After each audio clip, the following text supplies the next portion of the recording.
नमस्कार, दिन भर की बड़ी खबरों में आपका स्वागत है। मैं हूं परवीन शेख।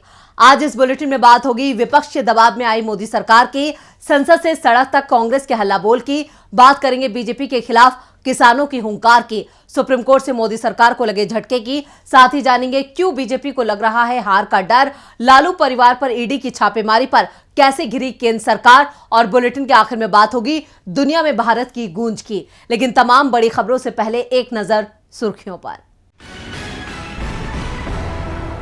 दिल्ली सरकार की बल्ले बल्ले, विधायक मंत्रियों की 67% बड़ी सैलरी, मुख्यमंत्री का वेतन 72,000 रुपए से बढ़कर 1,70,000 रुपए हुआ। सपा प्रमुख अखिलेश यादव पर टला सीबीआई का संकट, सुप्रीम कोर्ट ने मुलायम परिवार को दी बड़ी राहत, आय से अधिक संपत्ति मामले में अब नहीं होगी सुनवाई। अहमदाबाद टेस्ट हुआ ड्रॉ, भारत ने ऑस्ट्रेलिया से 2-1 से जीती सीरीज में मिली जीत के साथ टेस्ट चैंपियनशिप के फाइनल में पहुंचा भारत। गिरावट के साथ बंद हुआ शेयर बाजार, सेंसेक्स 897 अंक फिसलकर 58,238 पर हुआ बंद, निफ्टी 259 अंकों की गिरावट के साथ 17,154 पर हुआ बंद। ये तो थी सुर्खियां और अब बात आज की सबसे बड़ी खबर की। संसद के बजट सत्र का दूसरा चरण आज से शुरू हो गया और इसका पहला दिन हंगामे की भेंट चढ़ गया। वैसे पहले दिन हंगामा तय माना जा रहा था। विपक्ष ने पूरी तैयारी कर रखी थी। सरकार को घेरने के लिए उसके पास कई मुद्दे थे जिन्हें सदन में उठाना था, लेकिन इससे बचने के लिए मोदी सरकार ने दूसरा ही रास्ता ढूंढ लिया जिससे विपक्ष की आवाज को दबाया जा सके। संसद में हंगामा मचा रहे सांसद विपक्ष के नहीं, सत्ता पक्ष के हैं। विपक्ष सरकार को घेरने के लिए मुद्दे उठाने की तैयारी में था। सीबीआई, ईडी, आईटी के छापे, हिंडनबर्ग रिपोर्ट, अडानी संकट, महंगाई, बेरोजगारी, चीन से सीमा विवाद और बहुत से मुद्दे जिन पर विपक्ष सरकार से जवाब मांगने की तैयारी में था। लेकिन विपक्षी सांसदों को बोलने ही नहीं दिया गया। सत्ताधारी पार्टी के सदस्यों ने संसद की बैठक शुरू होते ही हंगामा शुरू कर दिया। दोनों ही सदनों में बीजेपी के सदस्य हंगामा मचाते रहे और दिन भर सदन की कार्रवाई नहीं चलने दी। बीजेपी राहुल गांधी के ब्रिटेन में दिए गए बयान पर माफी की मांग कर रही थी। दूसरी ओर कांग्रेस अध्यक्ष मल्लिकार्जुन खड़गे ने कहा कि राहुल ने जो कहा उसमें कुछ भी गलत नहीं था। बीजेपी राहुल के बयान को अपने हिसाब से कोट कर रही है। हमारी बात सुनी ही नहीं जा रही, हमारा माइक बंद कर दिया जाता है। पीयूष गोयल को बोलने के लिए सभापति ने 10 मिनट दिए और विपक्ष के नेता को 2 मिनट भी नहीं बोलने दिया गया। हमारा माइक बंद कर दिया गया। खड़गे ने कहा कि सरकार अडानी मुद्दे पर जांच से भाग रही है, हमारी बात नहीं सुनी जाती। हम आज भी अडानी मामले पर जेपीसी की जांच की मांग कर रहे हैं। हम विक्रम बेताल की तरह पीछा नहीं छोड़ेंगे। जो लोग लोकतंत्र को खत्म करने का काम कर रहे हैं, आज वो इसे बचाने की बात कह रहे हैं। कांग्रेस सांसद दिग्विजय सिंह ने कहा कि सदन में सत्ता पक्ष का हंगामा आश्चर्यजनक बात है। सरकार ही नहीं चाहती सदन चले, सदन चलेगा तो सरकार को जवाब देना पड़ेगा। इसलिए आज दिन भर बीजेपी के सदस्यों ने दोनों सदनों में हंगामा किया और सदन ही नहीं चलने दिया। इस बीच आज देश भर में कांग्रेस ने अडानी मुद्दे पर सरकार के खिलाफ जमकर हल्ला बोल किया। अब देखना होगा विपक्ष के सवालों से मोदी सरकार कब तक बचती है। इधर आज कांग्रेस संसद से सड़क तक मोदी सरकार के खिलाफ हल्ला बोल किया।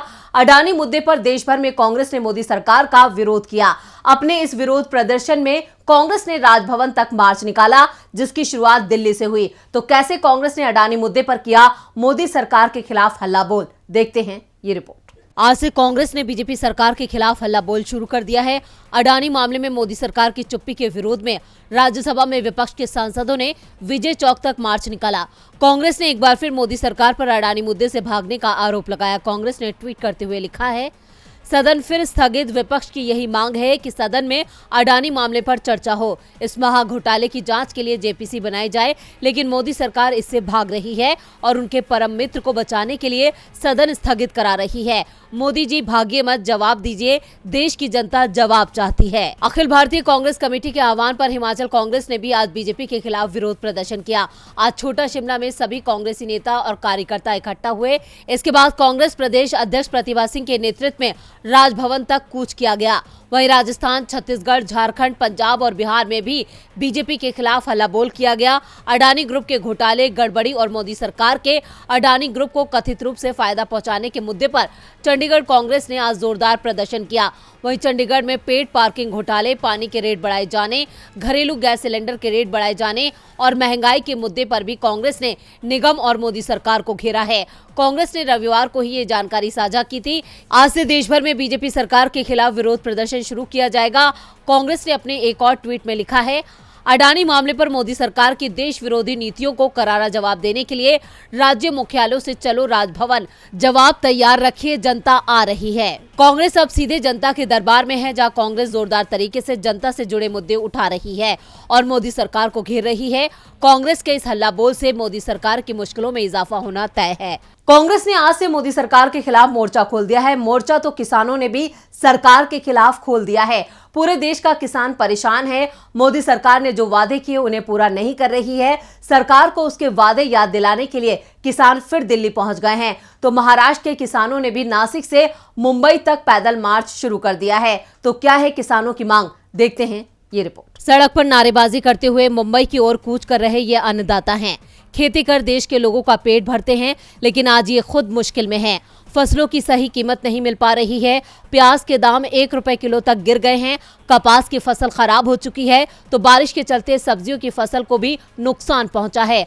किसानों का कहना है कि उन्हें फसल का उचित दाम चाहिए। इसके लिए हाथों में लाल झंडा थामे वो पैदल ही नासिक से मुंबई के लिए चल पड़े हैं। किसान मुंबई में मंत्रालय का घेराव करेंगे। मुंबई की तरह दिल्ली में भी किसानों का जमावड़ा लगा हुआ है। राजधानी में पंजाब के 5 किसान संगठनों ने प्रदर्शन किया। किसान संगठनों ने कहा कि केंद्र ने जो आश्वासन दिए थे, 1.5 साल बाद भी एक भी आश्वासन पूरा नहीं हुआ। किसान नेता राकेश टिकैत ने कहा कि सरकार किसानों से किए वादे भूल गई है। हम सरकार को जगाने आए हैं। 20 मार्च को बड़ी संख्या में किसान दिल्ली में इकट्ठा होकर सरकार के खिलाफ प्रदर्शन करेंगे। दरअसल केंद्र सरकार के 3 कृषि कानूनों के खिलाफ 26 नवंबर 2020 को किसानों का आंदोलन शुरू हुआ था। लगभग 1 साल तक किसानों का आंदोलन दिल्ली बॉर्डर पर चला था, जिसके बाद मोदी सरकार को किसानों के आगे झुकना पड़ा और तीनों कानूनों को रद्द कर दिया गया था। इसके बाद सरकार ने किसानों की मांगों को मानते हुए उन्हें लिखित में आश्वासन दिया था, लेकिन सरकार लिखित आश्वासन से भी पलट गई है, जिसके खिलाफ किसान एक बार फिर दिल्ली में जुटे हैं। किसानों के आंदोलन से बीजेपी सरकार को बड़ा झटका लगने वाला है। झटका तो आज सुप्रीम कोर्ट से भी मोदी सरकार को लगा है। सुप्रीम कोर्ट ने आज एक बार फिर रिटायर्ड आर्मी कर्मचारियों को पेंशन न दिए जाने पर चिंता जाहिर की है। 1 महीने में ये दूसरी बार है जब सुप्रीम कोर्ट ने मामले का संज्ञान लिया। 3 जजों की पीठ ने 1 रैंक 1 पेंशन मामले की सुनवाई की। पीठ ने रक्षा मंत्रालय के रवैये पर नाराजगी जताई है। और क्या कुछ कहा है सुप्रीम कोर्ट ने, देखते हैं ये रिपोर्ट। सुप्रीम कोर्ट से केंद्र सरकार को बड़ा झटका लगा है। कोर्ट ने रक्षा मंत्रालय से 20 जनवरी के उस आदेश को तत्काल प्रभाव से वापस लेने को कहा है, जिसमें 4 किश्तों में 1 रैंक 1 पेंशन के भुगतान करने की बात कही गई थी। कोर्ट ने कहा कि रक्षा मंत्रालय कानून अपने हाथ में नहीं ले सकता है। इस पर केंद्र सरकार ने सुप्रीम कोर्ट से कहा है कि उसने पूर्व सैनिकों का बकाया OROP एरियर का भुगतान 1 किश्त में कर दिया है, लेकिन पूरी तरह से भुगतान करने के लिए और ज्यादा वक्त चाहिए। मुख्य न्यायाधीश DY Chandrachud, justice PS Narasimha और जस्टिस JB पारदीवाला की पीठ ने इस मामले की सुनवाई की। कोर्ट में अटॉर्नी जनरल वेंकट रमणी ने कहा कि केंद्र सरकार ने पूर्व सैनिकों को बकाया ORP एरियर का भुगतान 1 ही किश्त में कर दिया है, लेकिन आगे के भुगतान के लिए कुछ और समय की जरूरत है। इस पर पीठ ने वेंकट रमणी से कहा, पहले OROP बकाया के भुगतान पर 20 जनवरी की अधिसूचना वापस लें, फिर हम समय के लिए आपके आवेदन पर विचार करेंगे। पीठ ने कहा कि रक्षा मंत्रालय का 20 जनवरी का कम्युनिकेशन उसके फैसले के पूरी तरह विपरीत था और वो एक तरफा ये नहीं कह सकता है कि वो 4 किश्तों में OROP का बकाया भुगतान करेगा। कोर्ट ने अटॉर्नी जनरल को भुगतान के लिए बकाया भुगतान प्रक्रिया के लिए अपनाए जाने वाले तौर तरीकों और प्राथमिकता को लेकर एक डिटेल नोट तैयार करने के लिए भी कहा। पीठ ने कहा कि हम चाहते हैं कि किसी प्रकार का वर्गीकरण होना चाहिए और वृद्ध लोगों को पहले बकाये का भुगतान किया जाना चाहिए। मुकदमेबाजी शुरू होने के बाद से 4 लाख से ज्यादा पेंशनरों की जान जा चुकी है। सुप्रीम कोर्ट की नाराजगी मोदी सरकार पर भारी पड़ गई है। वहीं विपक्ष की घेराबंदी भी बीजेपी पर भारी पड़ रही है। लोकसभा चुनाव में अब 1 साल से भी कम का वक्त बचा है और बीजेपी की एक जो इंटरनल रिपोर्ट है वो सामने आई है, जो पार्टी को परेशान कर रही है। ऐसे में पार्टी ने 160 सीटों पर विशेष ध्यान देते हुए एक रणनीति बनाई है, जहां विपक्ष को मजबूत होता दिख रहा है। लेकिन अब बीजेपी यहां पर कैसे विपक्ष की मजबूती को खत्म करेगी, ये देखना होगा। अगले साल की शुरुआत में लोकसभा चुनावों का ऐलान हो जाएगा। चुनावों को लेकर सत्ता पक्ष और विपक्ष ने तैयारियां तेज कर दी हैं। एक और केंद्रीय जांच एजेंसियों की छापेमारी के चलते विपक्षी गठबंधन की जमीन तैयार हो रही है, तो दूसरी ओर सरकार की नीतियों के चलते विपक्ष के पास महंगाई, बेरोजगारी, सीमा सुरक्षा सहित तमाम मुद्दे हैं जिनसे वो मोदी सरकार को घेरने में जुटी है। बीजेपी की इंटरनल रिपोर्ट भी बता रही है कि चुनावों में महाराष्ट्र और बिहार में उसे बड़ा झटका लगने वाला है। मध्य प्रदेश और राजस्थान में भी बीजेपी के हाथ से कई सीटें फिसलती दिख रही हैं।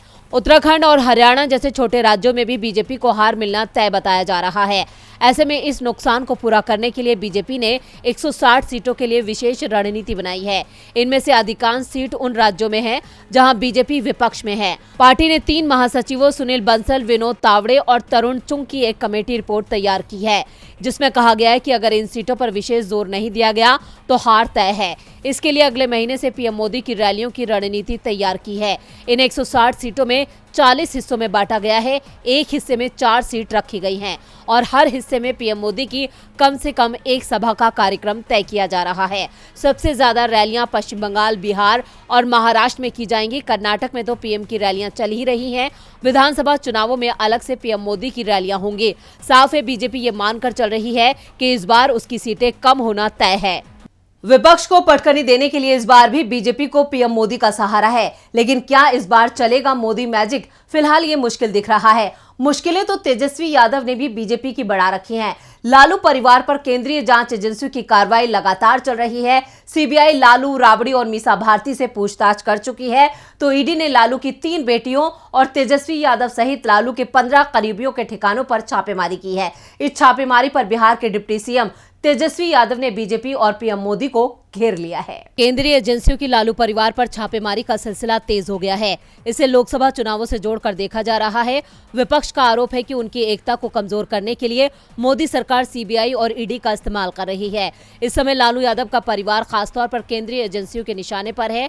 लालू यादव और उनकी पत्नी से सीबीआई पूछताछ कर चुकी है, तो तेजस्वी यादव से भी पूछताछ की तैयारी है। उन्हें समन पर समन भेजे जा रहे हैं। ईडी भी पीछे नहीं है। वो भी 15 साल पुराने मामले में अचानक छापामार कार्रवाई शुरू कर चुकी है।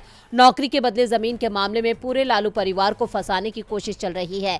इसे लेकर बिहार के डिप्टी सीएम तेजस्वी यादव ने बीजेपी पर पलटवार किया है। तेजस्वी ने कहा, हम फर्जी एंटायर पॉलिटिकल साइंस वाले नहीं बल्कि रियल पब्लिक साइंस वाले समाजवादी लोग हैं। भाजपाइयों के झूठ, अफवाह और फर्जी राजनीतिक मुकदमों से लड़ने के लिए हमारे पास राजनीतिक जमीन है, जिगर भी है और जमीर भी है। सुनो संघियों, आपके पास छल बल और धन बल है तो हमारे पास जन बल है। इससे पहले तेजस्वी यादव ने दावा किया था कि ईडी की लगातार हो रही छापेमारी की कार्रवाई के बावजूद अभी तक हमारे पास से कुछ भी नहीं मिला है। ईडी के हाथ खाली हैं। बिहार के शिक्षा मंत्री प्रोफेसर चंद्रशेखर ने कहा कि जांच एजेंसियां कुछ भी कर लें, लेकिन लालू ना तो पहले डरे थे और ना ही आगे डरेंगे। और बुलेटिन के आखिर में बात दुनिया भर में भारत की गूंज की। ऑस्कर 2023 में भारत ने झंडा गाड़ा है। डायरेक्टर एस राजामौली की फिल्म RRR के गाने नाटू नाटू और द एलिफेंट विस्पर्स को ऑस्कर अवार्ड मिला है, जिसके बाद से ही पीएम मोदी, कांग्रेस अध्यक्ष मल्लिकार्जुन खड़गे सहित तमाम लोगों ने भारत की इस कामयाबी पर अपनी खुशी जाहिर की है। तो कैसे दुनिया भर में बज रहा है भारत का डंका, देखते हैं ये रिपोर्ट। लॉस एंजलिस में आयोजित ऑस्कर अवार्ड समारोह में भारतीयों के लिए खुशी के अवसर सामने आए। तेलुगु में बनी फिल्म RRR के गाने नाटू नाटू ने ओरिजिनल सॉन्ग कैटेगरी में ऑस्कर अवार्ड जीत लिया है। भारत की फिल्म RRR के गाने नाटू नाटू का नाम जैसे ही घोषित किया गया, फिल्म की टीम और डायरेक्टर एस राजामौली खुशी से उछल पड़े। ऑस्कर अवार्ड के इस 95वें संस्करण में नाटू नाटू के रूप में भारत ने दूसरा ऑस्कर जीता है। इससे पहले भारतीय फिल्म द एलिफेंट विस्पर्स ने शॉर्ट फिल्म डॉक्यूमेंट्री कैटेगरी में ऑस्कर अवार्ड हासिल किया है। इस फिल्म ने पूरी दुनिया में देश का गौरव बढ़ाया है। फिल्म के ऑस्कर अवार्ड की जीत पर निर्माता गुनीत मोंगा ने अपने इंस्टाग्राम अकाउंट पर पुरस्कार के साथ तस्वीर साझा की है। उन्होंने लिखा है, ये रात ऐतिहासिक है क्योंकि ये किसी भारतीय प्रोडक्शन के लिए अब तक का पहला ऑस्कर है। भारतीय फिल्मों के लिए ऑस्कर पुरस्कार पर तमाम लोगों ने बधाई दी है। कांग्रेस अध्यक्ष मल्लिकार्जुन खड़गे ने ट्वीट किया, हम नाटू नाटू के ऑस्कर जीतने का जश्न मनाने में करोड़ों भारतीय नागरिकों के साथ शामिल हैं। भारत के लिए इतनी सारी खुशी लाने पर बहुत बहुत धन्यवाद। RRR फिल्म की पूरी टीम को बधाई। राहुल गांधी ने नाटू नाटू के ऑस्कर जीतने पर खुशी जताते हुए ट्वीट किया, जिस गीत को भारत ने बहुत पसंद किया वो सही मायने में वैश्विक हो गया। संगीतकार MM कीरावानी, गीतकार चंद्रबोस और RR की पूरी टीम को बधाई। तो आज इस बुलेटिन में बस इतना ही। देखते रहिए DB लाइव। नमस्कार।